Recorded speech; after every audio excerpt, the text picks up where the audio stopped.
இன்னைக்கு நம்ம அற்புதங்கள் செய்த இயேசுப்பா பற்றி பார்க்கலாம். ஒரு சாட்சி மாதிரி நான் உங்களுக்கு சொல்லுவேன்.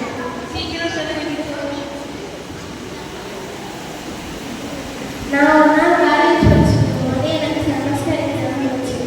அப்போ எனக்கு லைஃப் வர இருந்துச்சு. எங்கள் அம்மா எனக்காக ஜாப் பண்ணிட்டு என்கிட்ட சொன்னாங்க, நீயும் நல்லா பிசாஸ் பண்ண ஜாப் பண்ண சொன்னாங்க. நானும் நல்லா ஜாப் பண்ணேன். அன்னைக்கு கரெக்டாக எக்ஸாம் அன்னைக்கு காலையில் எழுந்திரிச்சு பார்க்கும்போது எனக்கு ஃபீவரில் போய் நான் உடம்பு நல்லா சரியாக இருந்தேன். நான் விசுவாசத்தோட ஜாப் பண்ணுறதுனால எனக்கு அன்னைக்கு இயேசுப்பா அற்புதம் செஞ்சார். அதே மாதிரி நீங்களும் ஏதாச்சும் செஞ்சீங்கன்னா உங்களுக்கு இயேசுப்பா கண்டிப்பாக அற்புதங்கள்லாம் செய்வாங்க.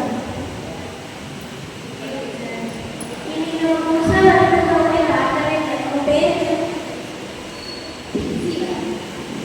சரி, ஓகே. சரி, நம்ம இந்த வீட்டு செஞ்சு முடிச்சிடுவோமா?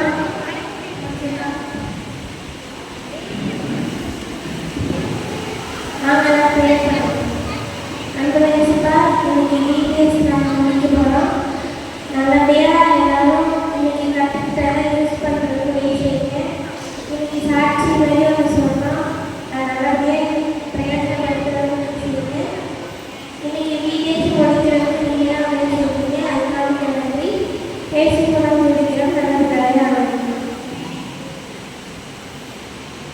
நீங்கள்லாம் வீட்டேஜ் முடிச்சுட்டு வீட்டுக்கு போங்க. நானும் வீட்டுக்கு போகிறேன்.